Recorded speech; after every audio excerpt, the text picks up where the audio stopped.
Hello friends, welcome to this new video. So आज की इस वीडियो में हम डिस्कस करने वाले हैं चैप्टर नंबर सिक्स का पार्ट नंबर 2। ठीक है। पिछले चैप्टर में मैंने आपको पॉवर्टी एंड पॉवर्टी से जो भी चीज़ें थी थोड़ा सा मैंने उस वीडियो में इंक्लूड कर दिया था, क्योंकि वीडियो काफ़ी लंबा हो रहा था, इसीलिए मैंने जो है आधा कंटेंट उस जो है पार्ट 1 में रखा था। और आज हम पार्ट 2 को डिस्कस करेंगे। यहाँ पे हम कोशिश करेंगे पूरा चैप्टर देखें। तो चलिए स्टार्ट करते हैं वीडियो को। जैसे कि मैं आपको पहले भी बोलती हूँ कि अगर आपके पास ये बुक नहीं है तो इस बुक को परचेज़ कर लीजिए, काफ़ी इंपॉर्टेंट बुक है, तो आपको काफ़ी हेल्प करेगी समझने के लिए। ठीक है। सो टॉपिक नंबर 1। ठीक है, यहाँ पे हम करेंगे कि cooking fuel, sanitation and housing deprivation कैसे है इंडिया में, और ये कैसे पॉवर्टी को डिफाइन करता है। देखो, हमारा जो national multi dimensional poverty index baseline report है 2021 का, इसने हमें क्या बताया कि जो हाईएस्ट प्रपोर्शन जो है पॉपुलेशन का इंडिया में, उनके पास अच्छा जो है कुकिंग फ्यूल नहीं है, अच्छा जो है वो सैनिटेशन नहीं है। ठीक है। यानी कि इस तरीके से मतलब हम बोल सकते हैं कि हमारे देश में आधी जो इंडिया की पॉपुलेशन है उनके पास जो है क्लीन कुकिंग फ्यूल नहीं है, अच्छी टेक्नोलॉजी नहीं है, अच्छा वो नहीं है। उसके बाद थर्ड इंपॉर्टेंट बात करेंगे तो थर्ड है हाउसिंग। यानी कि हमारी कंट्री में बहुत से ऐसे लोग हैं जिनके पास अच्छे घर नहीं है। यानी कि 45.6% जो है पॉपुलेशन है, ऐसी पॉपुलेशन है। देखो डेटा जो है आप समझोगे तो आपको पता चल जाएगा। यानी कि 45.6% ऐसी पॉपुलेशन है जिनके पास जो है हम क्या बोलेंगे, अच्छे घर नहीं है। ठीक है। या तो उनके फ्लोर जो है नेचुरल मटेरियल से बने हुए हैं, या तो रूडिमेंट्री मटेरियल से बने हुए हैं, जो कि मटेरियल इतना ज़्यादा सटीक नहीं है। फिर हम बोलेंगे कि हमारी कंट्री में जो न्यूट्रिशन लेवल है वो भी अच्छा नहीं है। Maternal health, drinking water, asides, years of schooling, electricity, ये सारी चीज़ें जो है अब कहीं ना कहीं जो है हमारी पॉपुलेशन के पास लैक कर रही है। अगर हम बोले मल्टी डायमेंशनल रिपोर्ट के अकॉर्डिंग, ठीक है, जो मल्टी डायमेंशनल रिपोर्ट है हमारी, यहाँ पे जो बिहार है, झारखंड है, उड़ीसा है। ठीक है। तीन आप स्टेट्स इंपॉर्टेंट याद कर लो। ठीक है। एक तो हमारी जो बिहार है, ठीक है, बिहार है, देन आपकी उड़ीसा है, ठीक है, देन आपकी झारखंड है। तो ये तीनों स्टेट्स ऐसी स्टेट्स हैं जहाँ पे हम बोल सकते हैं कि इनके पास जो है डिप्राइव्ड है, अच्छे घर नहीं है। ठीक है, सॉरी, इनके पास अच्छा जो कुकिंग फ्यूल है वो नहीं है। ठीक है। तो ये तीन स्टेट्स वो हो गई। जबकि हम बात करें तो जो स्टेट्स जिनके पास अच्छे घर नहीं है उनकी बात करें तो हमारी जो स्टेट नंबर 1 है वो है हमारी जो अरुणाचल प्रदेश है यहाँ पे। देन हमारे पास असम है। ठीक है। देन असम के बाद आता है हमारे पास एक नेक्स्ट स्टेट जिसका नाम है त्रिपुरा। ठीक है। तो ये तीन स्टेट्स हैं जो कि हम बोल सकते हैं जिनके पास अच्छा जो है घर नहीं है। ठीक है। अगर हम एमपीआई रिपोर्ट के अकॉर्डिंग बात करेंगे कुकिंग फ्यूल डेप्रीवेशन कैटेगरी में, तो एक हाउस होल्ड जो है, ठीक है, वो डिप्राइव्ड हो जाता है अगर उसके पास अच्छा जो है कुकिंग फ्यूल नहीं है। क्योंकि हम देखेंगे तो हमारा जो मल्टी डायमेंशनल रिपोर्ट है उसने हमें क्या बताया है कि आज भी बहुत ज़्यादा लोग जो है अपने कुकिंग फ्यूल में क्या यूज़ कर रहे हैं, कुकिंग फ्यूल में यूज़ कर रहे हैं डंग का। ठीक है, जो डंग होते हैं, ठीक है, आज भी वुड का यूज़ किया जा रहा है। ठीक है, आज भी जो है चारकोल का यूज़ कर रहे हैं। ठीक है। तो जिसकी वजह से हम बोल सकते हैं कि ये जो फ्यूल है ये जो है क्लीन कुकिंग फ्यूल नहीं है। ठीक है। फिर उसके बाद बिहार में बात करें तो 82.9% की पॉपुलेशन है जिनके पास अच्छा कुकिंग फ्यूल नहीं है। देन उड़ीसा की परसेंटेज है, फिर सॉरी झारखंड है, उड़ीसा है, छत्तीसगढ़ है, असम है, और बाकी सारी कंट्रीज़ हैं। ठीक है, सॉरी बाकी सारी स्टेट्स हैं। ठीक है। अगर हम बात करें ऐसी स्टेट्स जिनके पास अच्छा कुकिंग फ्यूल है, अच्छा जो है मतलब लीस्ट इस तरीके की प्रॉब्लम है, तो उसमें नंबर 1 पे है हमारा गोवा। ठीक है, गोवा के पास अच्छा कुकिंग फ्यूल है। देन हमारे पास है तमिलनाडु। ठीक है, तमिलनाडु के पास अच्छा कुकिंग फ्यूल है। देन तेलंगाना है। ठीक है, देन मिज़ोरम है। ठीक है। तो ये कुछ स्टेट्स हैं जिनके पास हमें इस तरीके की चीज़ें देखने को मिली है। अगर हम नेशनल फैमिली हेल्थ सर्वे के रिजल्ट्स के अकॉर्डिंग बात करेंगे, ठीक है, तो इन्होंने बोला है आज के टाइम पे जो हमारा नेशनल फैमिली हेल्थ सर्वे है, ठीक है, नेशनल फैमिली हेल्थ सर्वे की जो रिपोर्ट नंबर 5 है वो ही हमें बताती है कि आज के टाइम पे काफ़ी इम्प्रूवमेंट हुआ है। अगर बिहार की बात करें तो जो परसेंटेज थी पॉपुलेशन की 2015 और 16 में जो थी 83% ऐसी पॉपुलेशन थी जिनके पास अच्छा कुकिंग फ्यूल नहीं था। अब ये घट के 63.2% चली गई है। झारखंड में भी उसी तरीके से जो है इम्प्रूवमेंट हमें देखने को मिले हैं, असम में भी, और बाकी जितनी भी स्टेट्स हैं वहाँ पे भी हमें इम्प्रूवमेंट देखने को मिले हैं। बट अभी तक हमारा जो क्या बोलते हैं, जो मल्टी डायमेंशनल पॉवर्टी इंडेक्स है, उसमें हमने इसको अपडेट नहीं किया, तभी करके हम इस तरीके का डेटा देख रहे हैं। ठीक है, तो ये हमने चीज़ें पढ़ी। ठीक है, उसके बाद मल्टी डायमेंशनल रिपोर्ट के अकॉर्डिंग हाउसिंग डेप्रिवेशन कैटेगरी में देखेंगे तो एक हाउस होल्ड को तभी डिप्राइव्ड माना जाता है जब एक हाउस में अच्छा नेचुरल मटेरियल से कंस्ट्रक्ट ना हुआ हो। ठीक है, उसी एरिया को हम हाउस डेप्रिवेशन बोलते हैं, कि वो ही जो लोग हैं वो हाउसिंग डेप्रिवेशन में रह रहे हैं। तो मणिपुर में भी हमने देखा था कि काफ़ी 81.49 आसपास के पॉपुलेशन जिनके पास अच्छे घर नहीं है। ठीक है, मणिपुर हो गया, फिर हमारी जो अरुणाचल प्रदेश वाली स्टेट, असम, त्रिपुरा, बिहार, ये कुछ ऐसे स्टेट्स हैं जिनके पास अच्छे घर नहीं है। ठीक है, अगर हम ऐसी पॉपुलेशन की बात करें जिनके पास अच्छा जो है कुकिंग गैस कैटेगरी है, वो आपको पहले ही बता दिया, केरला है, गोवा है, आंध्र प्रदेश है, पंजाब, इस तरीके की जो स्टेट्स हैं हमें देखने को मिलती हैं। अगर हम नेशनल फैमिली हेल्थ सर्वे के अकॉर्डिंग बात करेंगे तो काफ़ी इम्प्रूवमेंट्स हमने देखे हैं। ठीक है, काफ़ी इम्प्रूवमेंट्स हो चुके हैं। फॉर इंस्टांस जो मणिपुर है, मणिपुर में आज में बहुत ज़्यादा पॉपुलेशन ऐसी है। ठीक है, मतलब 2019 में 2015 में बात करते हम तो 81% की पॉपुलेशन थी जिनके पास अच्छे घर नहीं थे। लेकिन आज हम बात करें तो आज जो है ये ऐसा जो रेशो है वो 76 के आसपास पहुंच चुका है, यानी कि अभी जो है 76% तक ये रेशो पहुंच चुका है। तो इसी तरीके से काफ़ी इम्प्रूवमेंट हमें कहीं ना कहीं देखने को मिल जाते हैं। ठीक है, तो ये हमने देखा। उसके साथ साथ हमारे जो है, अगर हम बात करें न्यूट्रिशनल डेप्रिवेशन की, ठीक है, अगर हम बात करें न्यूट्रिशनल डेप्रिवेशन इन इंडिया की, ये भी जो हमारी रिपोर्ट है एमपीआई रिपोर्ट 2021 की, उसने यहाँ पे 12 इंडिकेटर्स को कवर किया है। इन्होंने फोकस किया है कि हमें न्यूट्रिशन पे भी फोकस करना चाहिए, ये भी काफ़ी इंपॉर्टेंट है। एमपीआई रिपोर्ट के अंदर जो न्यूट्रिशन डेप्रिवेशन कैटेगरी है, इन्होंने बोला कि एक हाउस होल्ड डिप्राइव्ड होगा। ठीक है, अगर उसका जो बच्चे हैं 0 to 59 मंथ्स, या एक वूमेन है जो 15 से 49 ईयर्स के बीच में है, या एक मैन है जो 15 से 54 ईयर्स के बीच में है, और इनकी जो न्यूट्रिशनल इन्फॉर्मेशन है वो अवेलेबल है, इनको हम क्या करेंगे, ये अंडर नॉरिश्ड कैटेगरी में आएंगे। ठीक है, फिर उसके बाद अगर हम देखें बिहार में जो है आज भी इस तरीके की पॉपुलेशन है जो कि काफ़ी जो है डिप्राइव्ड है, न्यूट्रिशंस उनके पास अच्छे नहीं है। बिहार, झारखंड, मध्य प्रदेश, यूपी, छत्तीसगढ़, ठीक है, इस तरीके की स्टेट्स, और वो स्टेट्स यहाँ पे इस तरीके का जो चीज़ें हैं काफ़ी इम्प्रूव्ड है, वो है Sikkim, Kerala, Arunachal Pradesh, Mizoram and so on. जबकि हमारा नेशनल फैमिली हेल्थ सर्वे 5 क्या बोलता है, उसका फेज़ 1 एंड फेज़ 2 जो है वो प्रेजेंट एस्टिमेशन देता है, जो कि हमारे नेशनल फैमिली हेल्थ सर्वे 4 ने भी दिए थे। ठीक है, अगर हम अपनी पहले वाली अर्लियर स्टोरीज़ को हाईलाइट करें एंड अच्छे से उनको स्टडी करें, सर्टन हमें काफ़ी जो है न्यूट्रिशनल स्टेटस देखने को मिलेगा। फिर हमारा जो इम्पोर्टेंट चीज़ है वो है नेशनल फूड सिक्योरिटी एक्ट। ठीक है, नेशनल फूड सिक्योरिटी एक्ट काफ़ी इंपॉर्टेंट है। नेक्स्ट आ जाता है आपका नेशनल फूड सिक्योरिटी एक्ट, जो कि काफ़ी इम्पॉर्टेंट एक्ट है। ठीक है, अगर हम देखें तो ये नेशनल फूड सिक्योरिटी जो स्कीम थी 2013 की, इसका मेन मकसद क्या था कि जो भी ऐसे हाउस होल्ड हैं जहाँ पे फूड और नेशनल सिक्योरिटी को हम इंश्योर करेंगे, इस नेशनल फूड सिक्योरिटी एक्ट 2013 में हमने क्या किया था, 2013 में हमने बोला था कि अगर हमें पॉवर्टी एलिवेशन करना है, ठीक है, सो पॉवर्टी एलिवेशन के लिए हमें क्या करना पड़ेगा, यहाँ पे इसके अंदर क्लेम किया गया कि हर एक पर्सन को राइट दो कि उसको फूड ग्रेन्स मिलने चाहिए एक सब्सिडाइज्ड प्राइसेस में। ठीक है, वो पर्सन जो कि इस एलिजिबल हाउस होल्ड से बिलोंग करते हैं या फिर प्रायोरिटी हाउस होल्ड्स के अंदर उनको टारगेट करो, टारगेटेड पब्लिक डिस्ट्रीब्यूशन सिस्टम के अंदर। यानी कि जो नेशनल फूड सिक्योरिटी एक्ट 2013 में लाया गया, इसमें क्या बोला गया कि हर एक पर्सन को राइट दो कि उसको फूड ग्रेन्स मिले सब्सिडाइज प्राइसेस में, और यहाँ पे हमें कम से कम जो टारगेटेड पब्लिक डिस्ट्रीब्यूशन सिस्टम है उसको फॉलो करना है। ठीक है, तो हमारा जो national family food security act था, उसको इम्प्लीमेंट करने से पहले हमारे पास 3 तरीके के राशन कार्ड थे, ठीक है।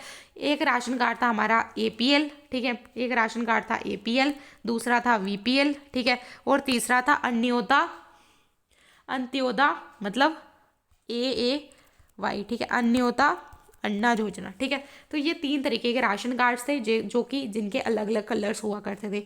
तो जो हमारा ये एक्ट आया 2013 का, इसने इसको फिर से रिक्लासीफाई किया। इन्होंने 2 तरीके से रिक्लासीफाई किया इस एक्ट ने। एक तो जो है, एक इन्होंने लाई हमारी जो है, एक इन्होंने लाया हमारा प्रायोरिटी सेक्टर, ठीक है, एक लाया प्रायोरिटी सेक्टर, दूसरा लाया नॉन प्रायोरिटी सेक्टर, ठीक है। तो 2 तरीके की इन्होंने जो है प्रायोरिटी लाई। और जो एलिजिबिलिटी थी ना, एलिजिबिलिटी थी जो हमारी प्रायोरिटी हाउस होल्ड्स को, इसको डिटरमाइन कौन करेगा, उसको डिटरमाइन करेगा कि किन हाउस होल्ड को काफ़ी प्रायोरिटी है, काफ़ी ज़रूरत है, उनको डिटरमाइन करेगी स्टेट गवर्नमेंट, बताएगी कि इन लोगों को काफ़ी ज़रूरत है, ठीक है। तो इसके बाद इनको जो है हमारी जो प्रायोरिटीज़ थी, ठीक है, प्रायोरिटी को 4 सब कैटेगरीज़ में डिवाइड किया गया, प्रायोरिटीज़ को 4 सब कैटेगरीज़ में डिवाइड भी किया गया, ठीक है। और वो 4 सब कैटेगरीज़ कौन कौन सी थी, वो 4 सब कैटेगरीज़ हैं, जैसे हमारा जनरल प्रायोरिटी है 1 नंबर पे, फिर हमारा AAY है, ठीक है, फिर हमारा 3rd नंबर पे है अन्नपूर्ण राशन कार्ड, ठीक है, अन्नपूर्ण राशन कार्ड, ठीक है, फिर हमारा है state priority ration card, state priority ration card, ठीक है। तो ये हमारी कुछ जो है वो लाई गई थी, ठीक है, इनको क्लासीफाई किया गया था। अगर हम देखें तो जो सोशल सिक्योरिटी दी गई है स्टेट प्रायोरिटी के अंदर एंड प्रायोरिटी हाउस होल्ड्स के अंदर, जो है एक सोशल सिक्योरिटी प्रोवाइड की गई है। और अगर हम ऐसी एग्जांपल देखेंगे तो प्रायोरिटी हाउस होल्ड्स को डिटरमाइन किया गया है नेशनल फूड सिक्योरिटी एक्ट के अंदर।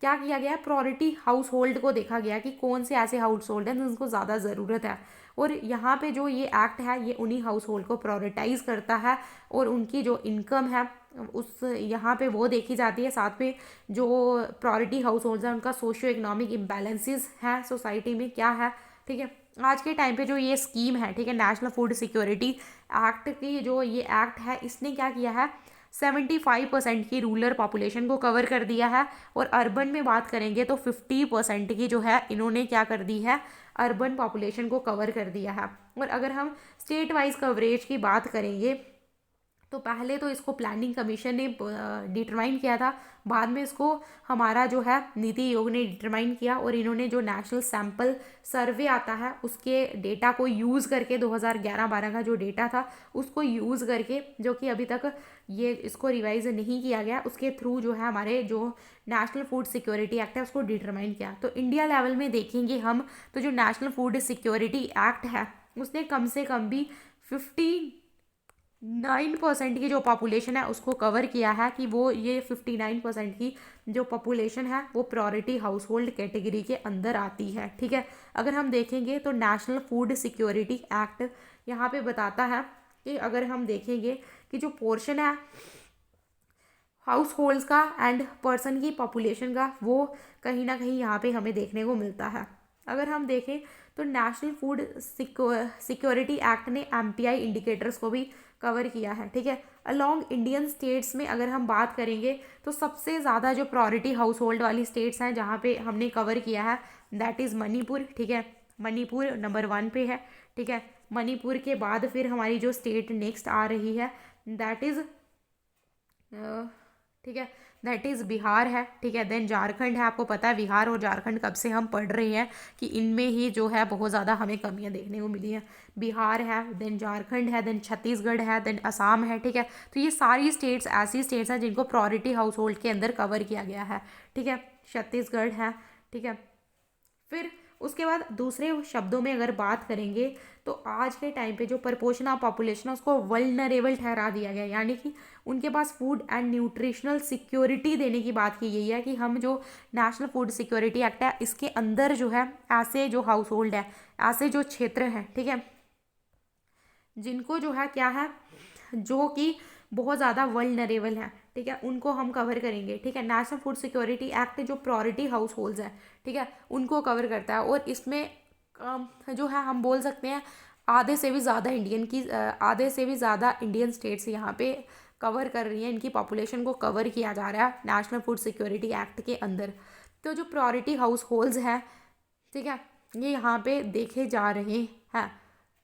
फिर उसके बाद अगर हम देखेंगे pandemic and country of mass poverty, ठीक है। तो अब देखो हमारी जो है, हम पॉवर्टी को ख़त्म कर रहे हैं, लेकिन आपको पता है जब हमारे कंट्री में 2019 में कोरोना की सिचुएशन आ गई, ठीक है, क्या क्या चीज़ें नहीं हुई। लो इकोनॉमिक ग्रोथ, ठीक है, नंबर 1, ठीक है। अनएम्प्लॉयमेंट हो गया, ठीक है, अनएम्प्लॉयमेंट हो गया तो लोग गरीब होने लगे, ठीक है। तो हमारी स्टेज फिर से वही पहुंच गई, फिर से हम उसी स्टेज में पहुंच गए जहाँ पे हम थे, ठीक है। तो मतलब लो इकोनॉमिक ग्रोथ हो रही है, लो इकोनॉमिक ग्रोथ से अनएम्प्लॉयमेंट हो रहा है, अनएम्प्लॉयमेंट से फिर से हम कहाँ पे पहुँच गए, पॉवर्टी में पहुँच गए। तो इस तरीके की चीज़ें हुई, जिसकी वजह से क्या हुआ, जो कंजम्पशन एक्सपेंडिचर है वो कम हो गया, ठीक है। तो इससे हमारी जो है इकोनॉमिक ग्रोथ, ठीक है, इकोनॉमिक ग्रोथ क्या हो गई, बिल्कुल रुक गई, यानी कि स्टैगनेंट हो गई। तो स्टैगनेंट इकोनॉमिक ग्रोथ बिल्कुल रुक गई। तो जो हम कब से कोशिश कर रहे थे कि हम क्या करेंगे, अपनी देश को आगे लेकर जाएंगे, अपनी देश को जो है क्या करेंगे, आगे बढ़ाएंगे, पॉवर्टी को कम करेंगे। तो हमारा जो है यहाँ पे जो वर्ल्ड बैंक है, ठीक है, वर्ल्ड बैंक ने एक डेटा प्रोवाइड किया हमें कि जब कोरोना आया, इंडिया में जो है पॉपुलेशन पहले 60 मिलियन करीब थी, ठीक है, अब उसकी डबल हो गई 134 मिलियन। उन्होंने ये डेटा दिया कि आज के टाइम पे इंडिया में 134 लोग जो हैं वो गरीब हो गए, यानी कि इंडिया जो है, जो 45 ईयर्स पहले की सिचुएशन में था, आज इंडिया उसी सिचुएशन में वापस से पहुँच गया, ठीक है। तो इस तरीके की चीज़ें हमने बताई। तो कहीं ना कहीं हमने देखा कि इंडिया जो है ऐसी, अभी जो इससे पहले इंडिया एक ऐसी कंट्री निकल के आ रहा था। देखो जब कोरोना नहीं आया था ना, उससे पहले इंडिया एक ऐसी कंट्री थी जो काफ़ी काम कर रही थी। तो इंडिया में जो पॉवर्टी थी वो काफ़ी तेज़ी से रिड्यूस भी हो रही थी, यानी कि पॉवर्टी का रिडक्शन इंडिया में बहुत तेज़ी से हो रहा था, ठीक है। और इंडिया का अगर आप डेटा भी देखोगे तो 2015-16 में इंडिया ने 271 मिलियन पीपल को पॉवर्टी से बाहर निकाला, ठीक है। तो यही चीज़ बोली जा रही है। 2019 में ही ये इंडेक्स पब्लिश हुआ जिसने बताया कि इंडिया में जो है 271 मिलियन पीपल को, मिलियन सिटीजन्स को पॉवर्टी से बाहर निकाला गया है, ठीक है। तो फिर से इंडिया में अगर हम देखें तो सिचुएशन जो है 2020 में फिर से जो है पॉवर्टी बढ़ गई। इंडिया ने अभी तक भी अपने पोर्स को काउंट नहीं किया था 2011 से, बट यूनाइटेड नेशन ने इंडिया को क्या बताया कि आपका जो पॉवर्टी लेवल है, ठीक है, आपका जो पॉवर्टी लेवल है वो 364 मिलियन है 2019 में, यानी कि अभी भी इंडिया में 28% की ऐसी पॉपुलेशन है जो कि क्या है, पुअर है, यानी कि पॉवर्टी में है, ठीक है। तो अभी भी जो है इंडिया में 28% की जो पॉपुलेशन है ये पुअर है, ठीक है। और इसके साथ साथ जितने भी न्यू पुअर्स हैं, ये क्यों हुए हैं, जो न्यू पुअर आए हैं, ठीक है, न्यू पुअर क्यों आए हैं, न्यू पुअर आए हैं आपके पैंडमिक की वजह से, ठीक है। तो पैंडमिक की वजह से आपको न्यू पुअर भी वहाँ पे देखने को मिल जाएंगे, ठीक है। तो ये कुछ हमारी बातें हो गई, ठीक है। हमने देखा कोरोना वाला समय। अब बहुत ही इंपॉर्टेंट टॉपिक है, इसको आप ध्यान से सुनना और ध्यान से समझना, काफ़ी इंपॉर्टेंट है। अब नेक्स्ट टॉपिक है आपका यूनिवर्सल बेसिक इनकम, ठीक है। तो यूनिवर्सल बेसिक इनकम बेसिकली है क्या, ठीक है। यूनिवर्सल बेसिक इनकम की अगर हम बात करें, यूनिवर्सल बेसिक इनकम होता क्या है, देखो सबसे पहले हमने कब से डिस्कस कर रहे हैं चैप्टर में, पॉवर्टी, ठीक है। अब पॉवर्टी को हमने जो है अगर रिड्यूस करना है, ठीक है, पॉवर्टी को अगर हमें रिड्यूस करना है तो हमें क्या करना होगा, ठीक है। पॉवर्टी अगर हम चाहते हैं हम इसको रिड्यूस करें तो हमें कुछ मेथड्स चाहिए, ठीक है। हमें कुछ ऐसी जो है स्ट्रैटेजीज, ऐसी स्कीम्स चाहिए होंगी जिनसे पॉवर्टी को ख़त्म करना है, ठीक है। तो अगर हमें इस तरीके की स्कीम्स चाहिए तो हमें जो है इसी तरीके का जो सल्यूशन है वो प्रोवाइड कर रहा है यूनिवर्सल बेसिक इनकम। अगर हम बोलें तो जो यूनिवर्सल बेसिक इनकम है वो हम अगर देखेंगे, ये है हमारा यूनिवर्सल बेसिक इनकम, ठीक है। ये काफ़ी जो कंट्रोवर्शियल भी है। अगर आप इस कॉन्सेप्ट को अंडरस्टैंड करेंगे तो आपको समझ में आ जाएगा। तो यूनिवर्सल बेसिक इनकम एक ऐसा प्रोग्राम है जो कि बात करता है कि सभी सिटीजन्स के, जो भी जियोग्राफिक एरिया है, जो भी सिटीजन किसी भी कंट्री या किसी भी स्टेट में रह रही हैं, उनको एक गिवन सम ऑफ मनी दिया जाएगा, रिगार्डलेस उनकी कोई भी इनकम, कोई भी रिसोर्सेज, कोई भी एम्प्लॉयमेंट स्टेटस उनके पास हो। लेकिन उनको क्या किया जाएगा, उनको जो है एक उनके उनकी इनकम कुछ भी हो, उनके रिसोर्सेज कुछ भी हो, उनको एम्प्लॉयमेंट स्टेटस कुछ भी हो, बट उनको जो सरकार है वो एक जो है मैक्सिमम अमाउंट का पैसा जो है उनको प्रोवाइड करेगी। देखो ये चीज़ काफ़ी ना कंट्रोवर्शियल है। क्यों कंट्रोवर्शियल है? देखो इंडिया में जो रिचेस्ट पर्सन है, ठीक है, उनको भी ये मिलेगा क्योंकि ये यूनिवर्सल है, मतलब हर एक को मिलेगा। रिचेस्ट को मिलेगा, मिडिल क्लास को मिलेगा, जो डॉक्टर लायर्स हैं, ठीक है, उनको भी मिलेगा। फिर उसके बाद जो पुअर है उनको भी मिलेगा। तो इसको बेसिकली पॉवर्टी को रिड्यूस करने के लिए लाया जा रहा है। लेकिन हम देखें तो यहाँ पे जो रिचेस्ट सेक्शन है उसको इसकी ज़रूरत नहीं है, जो मिडिल सेक्शन है उसको इसकी ज़रूरत नहीं है, ठीक है, उनको, अब जो रिचेस्ट है उनको इसकी ज़रूरत नहीं है, मिडिल क्लास को इसकी ज़रूरत नहीं है, सिर्फ ज़रूरत है तो गरीब लोगों को इसकी ज़रूरत है। तो ये तभी हमें काफ़ी कंट्रोवर्शियल लगता है, क्योंकि यूनिवर्सल मतलब हर एक पर्सन को असेसिबिलिटी होगी, ठीक है। ये आप देख सकते हो, इसका मेन पर्पज़ यही है कि हमें पॉवर्टी को रिड्यूस करना है, इक्वालिटी को जो है इंक्रीज़ करना है, सिटीजन्स के बीच में इक्वालिटी को लेकर आना है, यही इसका मेन पर्पज़ है, ठीक है। तो जो यहाँ पे सभी पर्सन को एक बात की जाती है कि सभी पर्सन को एक लाइवेबल इनकम प्रोवाइड की जाएगी, जो उनके जीने के लिए उनको चाहिए, ठीक है, इनकम प्रोवाइड की जाएगी डिस्पाइट कुछ भी हो, ठीक है। और इसमें जो यूबीआई के कुछ एसेंशियल कंपोनेंट्स हैं, पहला तो यूनिवर्सलिटी, ठीक है, यूनिवर्सलिटी मतलब सारे सिटीजन्स को इंक्लूड करेंगे। तो फिर दूसरी है अनकंडीशनलिटी, मतलब कोई प्रायर कंडीशन नहीं है। फिर आपको जो है मंथ में सैलरी मिल जाएगी, मतलब प्रोडिसिटी है, मंथ में आपको एक बार जो है इतनी ज़्यादा इनकम आपको मिल जाएगी, ठीक है, उसको प्रोडिसिटी बोलेंगे। फिर जो पेमेंट है आपको वो कैश में मिलेगा, ठीक है, यानी कि आपको सीधा बैंक में आपको ट्रांसफ़र किया जाएगा, कोई आपको फूड वाउचर या सर्विस कूपन यहाँ पे नहीं मिलेगा, ठीक है। फिर उसके बाद अगर बात करें हम यूनिवर्सल बेसिक इनकम का, इंडिया ने एक्सपेरिमेंट किया, हाँ इंडिया ने एक्सपेरिमेंट किया। इंडिया को जो एक सेवा भारत है जिसको सपोर्ट कर रहा है यूनिसेफ इंडिया, इसके थ्रू, ठीक है। अगर हम देखें तो एक सर्वे करवाया गया मध्य प्रदेश में, ठीक है, मध्य प्रदेश तो आप जानते हैं, तो मध्य प्रदेश की एक स्टेट है, वहाँ पे एक विलेज है, वहाँ पे ये सर्वे करवाया जाता है। और क्या किया जाता है, कम से कम 12 से लेकर 17 महीने तक उन लोगों को इस तरीके की इनकम प्रोवाइड की जाती है और टेस्ट किया जाता है कि ये कैसा रहता है। तो हम देखते हैं कि काफ़ी अच्छा रिजल्ट रहता है, काफ़ी जो है जो गाँव है वो काफ़ी अच्छे से काम करता है, काफ़ी इंकरेजिंग है, काफ़ी अच्छे से electricity connections, drinking water, nutrition, food sufficiency, इन सभी में बहुत अच्छे से वहाँ पे हमें काम देखने को मिलता है। तो हमने देखा इसके रिजल्ट काफ़ी इंकरेजिंग थे। तो फिर हमें क्या पूरी कंट्री में इसको लॉन्च कर देना चाहिए? देखते हैं कर देना चाहिए क्या। तो इंडिया का जो quasi universal basic income strategy क्या है, देखो हमारा इकोनॉमिक सर्वे आया ना 2016-17 में, उन्होंने बोला कि आप जितनी ये स्कीम्स ला रहे हो ना उसकी जगह आप ना यूनिवर्सल बेसिक इनकम ही ले आओ, यही एक अल्टरनेटिव स्कीम ले आओ, ठीक है। लेकिन गवर्नमेंट ऑफ इंडिया ने छोटे छोटे स्टेप्स लिए कि हम एक क्वाजी यूबीआई को इम्प्लीमेंट करेंगे। जैसे गवर्नमेंट क्या ले आई, डीबीटी मतलब डायरेक्ट बेनिफिट ट्रांसफ़र कर रही है। फिर जो कैश ट्रांसफ़र हो रहा है आज के टाइम पे, जो भी फूड सब्सिडीज़ में कैश ट्रांसफ़र हो रहा है वो प्रोवाइड करवाया चंडीगढ़, पुडुचेरी, दादरा एंड नगर हवेली में।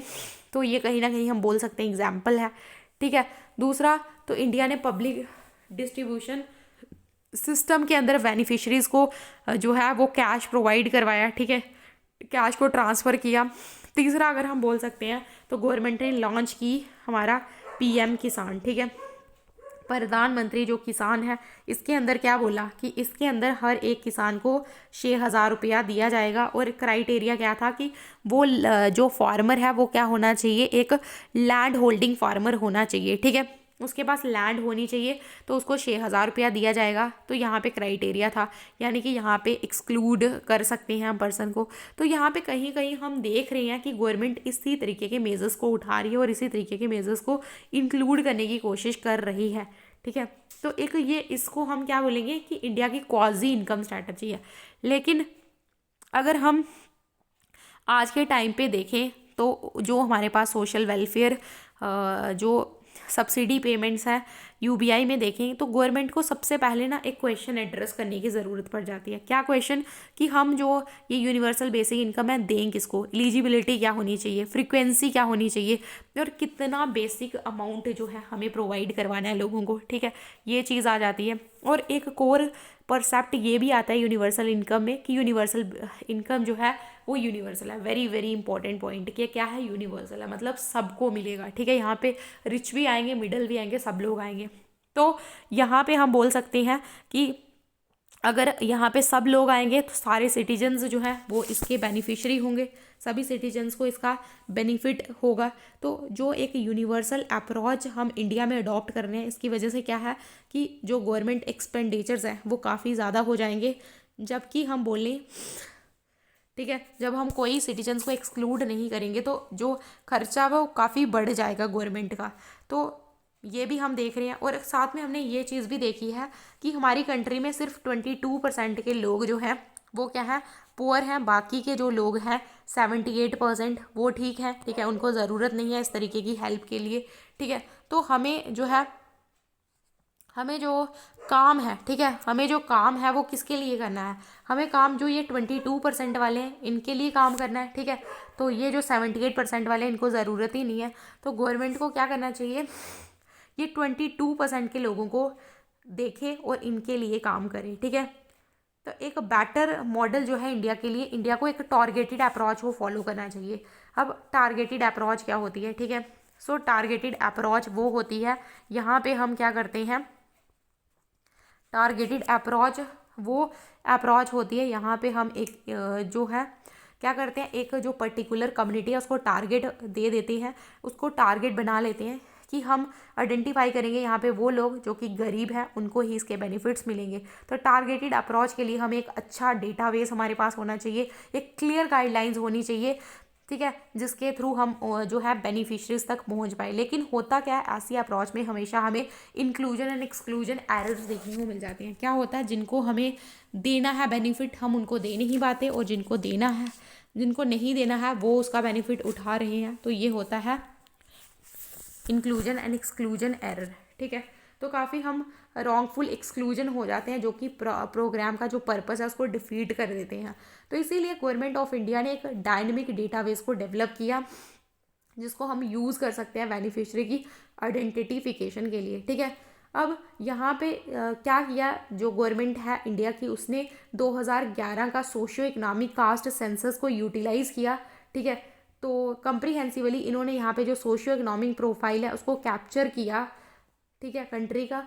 आल्दो जो एक टारगेटेड अप्रोच है, ये कहीं ना कहीं जो ट्रू यूबीआई है, ठीक है, जो हमारा यूनिवर्सल बेसिक इनकम का जो मेन पर्पस है वो तो ये कहीं ना कहीं रोक रही है, बट ये सिग्निफिकेंटली उन लोगों के लिए हेल्पफुल है जो पॉवर्टी लाइन से नीचे हैं। ठीक है, तो एक क्वाजी यूनिवर्सल बेसिक इनकम जो है वो एक ग्रेटर इकोनॉमिक सेंस बनाता है डेवलपिंग कंट्री के लिए, जैसे कि इंडिया है। ठीक है, तो जो सेकंड मेजर इशू है यूबीआई में कि वो इंडिया का जो एग्जिस्टिंग सोशल वेलफेयर इकोसिस्टम है उसमें इसका फिटनेस होना। ठीक है, ऐसा अनुमान लगाया जा रहा है यूबीआई को अगर हम डिज़ाइन करेंगे एज एन इंटायर सप्लीमेंट, अगर उसको सप्लीमेंट करके जोड़ेंगे सोशल वेलफेयर स्कीम्स के साथ, तो इससे हमारा जो है 13% का जो जीडीपी है उसमें जो है ऐड हो जाएगा। 13% जीडीपी जो है उसमें ऐड होगा, जिसकी वजह से ये फिजिकली भी फिजिबल नहीं है ये यूबीआई। ठीक है, दूसरी तरफ हम देखें तो जो एग्जिस्टिंग डिस्कोर्स है,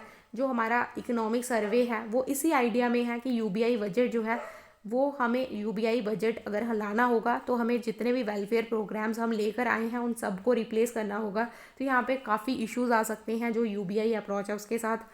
फर्स्ट तो अगर हम प्रोग्राम्स से बैक चले जाएंगे तो हमें सबसे पहले तो फूड सिक्योरिटी को इंश्योर करना है, एजुकेशनल आउटकम्स को इंश्योर करना है, सैनिटेशन।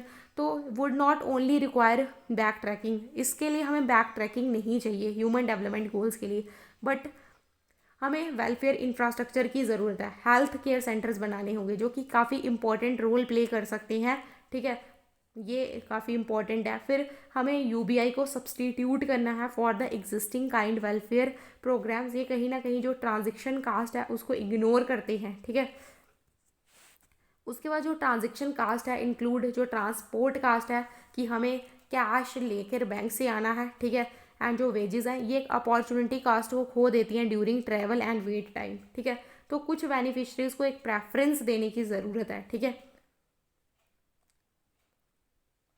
तो यूबीआई इस प्रेफरेंस को भी इग्नोर करता है। फोर्थ, जो भी एग्जिस्टिंग बेनिफिट्स हैं जो यूबीआई को काफ़ी सिस्टमेटिक बनाते हैं, ठीक है, तो इनको क्लब करना, ठीक है। यहाँ पे बहुत से बैकवर्ड एंड फॉरवर्ड लिंकेजेस हैं। फॉर एग्जांपल पीडीएस जो है वो मिनिमम सपोर्ट प्राइस का लिंकेज है, ठीक है। फाइनली जो कैश ट्रांसफ़र प्रोग्राम्स का एवोल्यूशन है, इससे काफ़ी लास्ट माइल चैलेंजेस हमें देखने को मिलते हैं। Enrolment programmes, Aadhaar seeding, authentication issues, delays in transfers, grievance resolution में गैप्स, ये सारी चीज़ें जो हैं कुछ इश्यूज हैं जो कि कैश ट्रांसफ़र प्रोग्राम्स के साथ हमें जुड़े हुए लगते हैं, ठीक है। फिर उसके बाद देखें तो हम यहाँ पे क्या कर रहे हैं कि सब लोगों को ऑल आर नथिंग की जगह हमें एक टारगेटेड पॉपुलेशन को ही जो है एक इनकम ट्रांसफ़र करना है। गवर्नमेंट को अपने जो इन काइंड प्रोग्राम्स हैं उनके साथ को भी एग्जिस्ट करना पड़ेगा, एंड उनको जो डिलीवर नेसेसिटीज़ हैं, ठीक है, और उनको गवर्नमेंट ऑफ इंडिया को एक वंस जो क्वालिटी ऑफ लाइफ है लोगों की उसको इनक्रेज करना है, ठीक है। तो food security, sanitation and education, ये सारी चीज़ें बात कर रहे हैं। कहीं ना कहीं जो गवर्नमेंट ऑफ इंडिया है वो चाहती है कि हम एक ऐसा स्टेबल सिस्टम लाए जिसके थ्रू हम पोरेस्ट तक पहुँचें, उनको इनकम ट्रांसफ़र करवाएं, जो स्पेसिफिक पॉलिसीज़ हैं उनको रिविजिट करें, यहाँ पे जो बेनिफिशरीज़ हैं उनको इंक्लूड करें, ठीक है। तो ये सारी चीज़ें गवर्नमेंट करना चाहती है। लेकिन अगर हम यूनिवर्सल बेसिक इनकम को लेकर आ जाते हैं तो सबसे ज़्यादा इशू आपको भी पता है क्या हो जाएगा। सबसे बड़ा इशू जो है यूनिवर्सल बेसिक इनकम से क्या होगा कि ये यूनिवर्सल है नेचर में, ठीक है। तो इससे जो फाइनेंशियल एक्सपेंडिचर है वो काफ़ी बढ़ जाएगा, ठीक है। तो फिर हमने दूसरा पॉइंट क्या देखा कि 28% जो ऐसी पॉपुलेशन है जो कि कहीं ना कहीं गरीब है, ठीक है। तो दूसरा तो एक और चैलेंज है कि इकोनॉमिक सर्वे ने बोला है अगर आप इसको इम्प्लीमेंट करोगे तो रिप्लेस करना पड़ेगा आपको जितनी भी आपने बाकी पहले की जो सर्विसेज स्कीम्स लाई हैं, ठीक है, जो वेलफेयर स्कीम्स आप पहले लेकर आए थे, फिर उनको सब को क्या करना पड़ेगा, उनको सबको बंद करके आपको इसको लेकर आना होगा, ठीक है। तो जो कि काफ़ी चैलेंजिंग होगा हमारे लिए, ठीक है। हम एक तरफ से सारी स्कीम्स को तो बंद नहीं कर सकते, तो हमें एक टारगेटेड अप्रोच ही मुझे लगता है कि सूटेबल ऑप्शन रहेगा, ठीक है। फिर उसके साथ साथ हम अगर बात करें किसकी, तो ये कहीं ना कहीं बेनिफिशरीज़ को अलो करता है कि वो डिसाइड करेंगे कैसे उनका जो सोशल वेलफेयर फंड्स है उसको स्पेंड करना है, ठीक है। तो ये सारी चीज़ें हमने देखा और इससे काफ़ी हमें अकाउंटेबिलिटी और एफिशिएंसी भी देखने को मिलेगी, ठीक है। अगर इंडिया जो है, इंडिया को ज़रूरत है कि जो भी उसकी जो कंस्ट्रेंट्स आ रहे हैं उनको वो देखे, जो भी उसकी वेलफेयर सब्सिडीज़ हैं उनको वो सब्सटीट्यूट करे और प्रोग्राम को उसी के अकॉर्डिंग बनाए, ठीक है। एक यूबीआई जो है इंडिया का वो एक supplemental unconditional recurring cash transfer होना चाहिए और ये टारगेटेड पॉपुलेशन को ही मिलना चाहिए, ठीक है। और ये अप्रोच कहीं ना कहीं जो फाइनेंशियल वायबिलिटीज़ आ रही हैं उनको मिटिगेट करेगी, ठीक है। फिर उसके बाद गवर्नमेंट को एक पायलट सर्वे सबसे पहले करवाना चाहिए जिसके थ्रू वो समझ जाए कि short term and long term effects क्या हैं।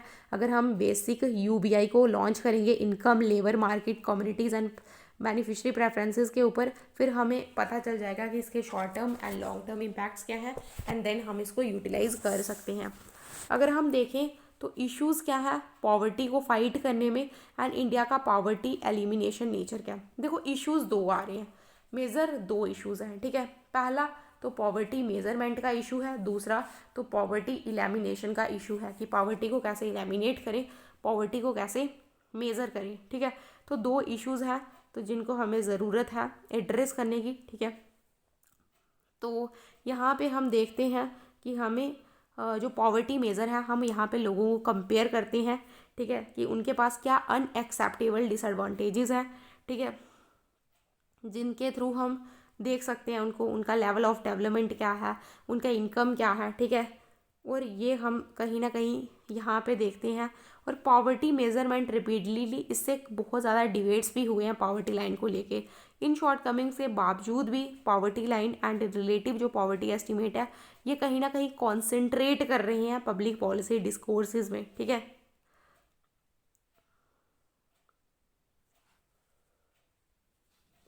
तो उसके साथ साथ आज के टाइम पे अगर हमें पॉवर्टी को रिड्यूस करना है इंडिया में, तो प्रायोरिटीज़ काफ़ी शिफ्ट हो चुकी हैं। देखो, आज जो एक गरीब आदमी है उसको खाली हमें अगर हम बोलें तो एक गरीब आदमी को उसको खाने की ज़रूरत है, ठीक है।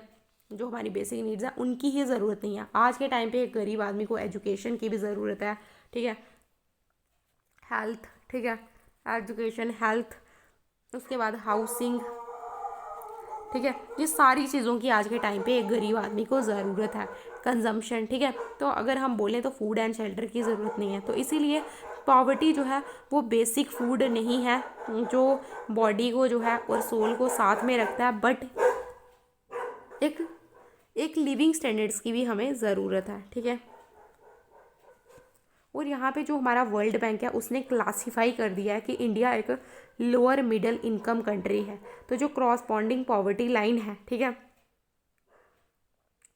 इसमें वर्ल्ड बैंक ने क्या बताया कि ₹75 का कंजम्पशन पर पर्सन पर डे होना चाहिए ओवर टाइम। इंडिया ने क्या किया, इंडिया ने अपनी जो न्यू रियलिटी है उसको रीएडजस्ट करने की कोशिश की है to a middle income countries में, ठीक है।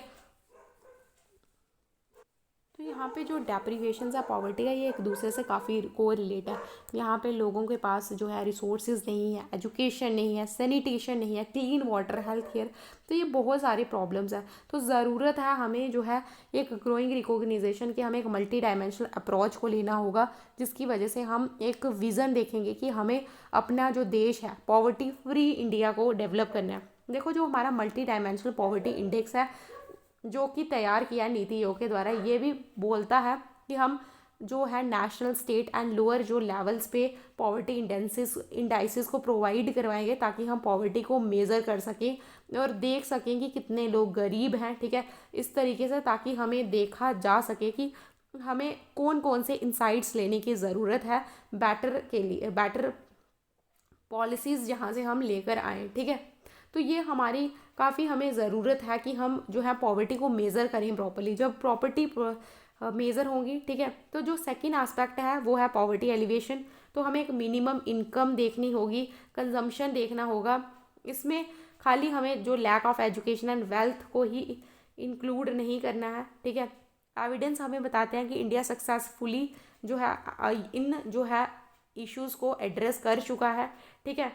तो ये काफ़ी इंपॉर्टेंट फैक्टर्स हैं, लिटरेसी, एजुकेशन, हेल्थ, ये काफ़ी, इनमें काफ़ी इंडिया ने इम्प्रूवमेंट भी दिखाया। तो पॉवर्टी काफ़ी कंसंट्रेट कर रहा है अपने आप को, ठीक है। पॉवर्टी जो है कंसंट्रेट कर रहा है सोशल एंड इकोनॉमिक ग्रुप्स में, ठीक है। तो जो लोग काफ़ी गरीब हैं उसमें हमारे जो लैंडलेस आ गए, लेबरर्स आ गए, marginal farmers, socially backward classes, poor लोग जो रिमोट एरियाज़ में रह रहे हैं। तो जो टू फोल्ड स्ट्रैटर्जी है, ठीक है, सस्टेन्ड बेसिस पे पॉवर्टी पे अटैक करना, डिस्पैरिटीज़ को एड्रेस करना थ्रू सोशल वेलफेयर प्रोग्राम से काफ़ी रेलिवेंट है। तो जो ministry of rural development programmes है वो कहीं ना कहीं फोकस कर रही है कि पॉवर्टी को हमें एलिवेट करना है। देखो, बाद में जो हमारा रूरल इंफ्रास्ट्रक्चर है उसका भी काफ़ी रोल है पॉवर्टी को मैनेज करने के लिए, ठीक है। तो यहाँ पे भी हमने देखा कि हमें बेटर इंफ्रास्ट्रक्चर को डेवलप किया ताकि हम लो प्रोडक्टिविटी जो एग्रीकल्चर में है उससे शिफ्ट करके नॉन फॉर्म सेक्टर की तरफ मूव करें, ठीक है। ये भी काफ़ी क्रूशियल है, ठीक है। तो पॉवर्टी को रिड्यूस करने के लिए स्पेशली जो बैकवर्ड एरियाज़ हैं, पुअर स्टेट्स हैं, वहाँ पे फिर हमारा एक आता है मिशन अंत्योदय, ठीक है, 2020 की फाइंडिंग्स। वो क्या बताता है, उसने भी जो सोशो इकोनॉमिक इंफ्रास्ट्रक्चर गैप्स थे ना ग्राम पंचायत लेवल पे, उसको उसने देखा और उसने उन्होंने क्या किया, उन्होंने इन गैप्स को एड्रेस करने की कोशिश की, ठीक है। अब हमें काफ़ी गेन्स देखने को मिले हेल्थ, एजुकेशन, न्यूट्रिशन में, ठीक है। फिर उसके बाद बात करते हैं नेशनल फैमिली हेल्थ सर्वे। तो नेशनल फैमिली हेल्थ सर्वे जो है इसको रिलीज़ किया गया था यूनिवर्सल हेल्थ कवरेज डे वाले दिन, जो कि 12 दिसंबर 2020 में आया था, और उसी के थ्रू ये जो 5वां जो सर्वे है उसको ले आया गया। अब जो नेशनल फैमिली हेल्थ सर्वे का मेन पर्पज़ क्या है, देखो नेशनल फैमिली हेल्थ सर्वे 5, ठीक है। अब देखो जो फैमिली है तो यानी कि फैमिली वेलफेयर की बात करता है, हेल्थ है तो यानी कि ये हेल्थ की बात करता है, ठीक है। तो ये आपको FH को अच्छे से नोट कर लेना है। तो ये F और ये H, ठीक है। तो ये क्या बात करते हैं, नेशनल फैमिली हेल्थ सर्वे के बारे में बात करते हैं, ठीक है। तो अगर हम बात करें तो नेशनल हेल्थ सर्वे का मेन पर्पस क्या है, मेन ऑब्जेक्टिव क्या है, उसका मेन ऑब्जेक्टिव यही है कि जो हमें एक रिलायबल और कंपैरेबल डेटा सेट को प्रोवाइड करना है हेल्थ फैमिली वेयर जो भी फैमिली वेलफेयर या जो भी इमर्जिंग इश्यूज़ हैं। अब तक कितने हमारे हेल्थ सर्वे हो चुके हैं, 2016 तक हमारे जो हैं वो 4 फैमिली हेल्थ सर्वेज हो चुके हैं, ठीक है। और ये जो है कंडक्ट किसके द्वारा किए जाते हैं, जो हमारा इंटरनेशनल इंस्टीट्यूट है पॉपुलेशन साइंसेज का मुंबई में, ये एक नेशनल नोडल एजेंसी है जिसके थ्रू इसको किया जाता है। पहले जो हमारी हेल्थ मिनिस्ट्री थी वो district level health survey and annual health survey करवाती थी, लेकिन अभी हमारा जो ministry of health and family welfare है उसने डिसाइड किया है कि वो ही इंटीग्रेट करवाएगा नेशनल फैमिली हेल्थ सर्वे को। 3 साल के अंदर डिफरेंट सर्वेज किए गए हैं 2015 से 16, ताकि जो रिक्वायरमेंट्स हैं, ठीक है, फ्रिक्वेंट टाइमली जो रिक्वायरमेंट्स हैं उनको पूरा किया जा सके।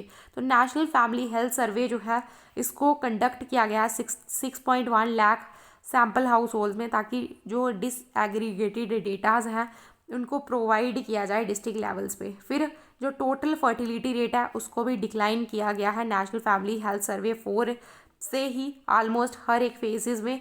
तो जो रिप्लेसमेंट लेवल है फर्टिलिटी का इसको भी अचीव किया है हमने 22 स्टेट्स में से 19 स्टेट्स में हमने ये TFR को अचीव किया है, जिसमें से 3 स्टेट्स जैसे मणिपुर, मेघालय और बिहार है, जिसमें जो हमारा टोटल फर्टिलिटी रेट है वो रिप्लेसमेंट लेवल से अवब है, ठीक है, वो ज़्यादा है, ठीक है। तो ये हमने आज की वीडियो को देखा। तो बाकी आपको जो 3-4 टॉपिक इस चैप्टर में है वो आपके लिए होमवर्क है, तो आप उनको जो है अच्छे से क्या करेंगे, खुद पढ़ेंगे, इजी है, समझ में आ जाएगा। मिशन इंद्रधनुष है, इंस्टीट्यूशनल बस है, ठीक है। तो ये भी वीडियो काफ़ी लंबा हो चुका है, चलिए मिलते हैं नई वीडियो में। Till then bye bye, please like share and subscribe, meet you in the next video.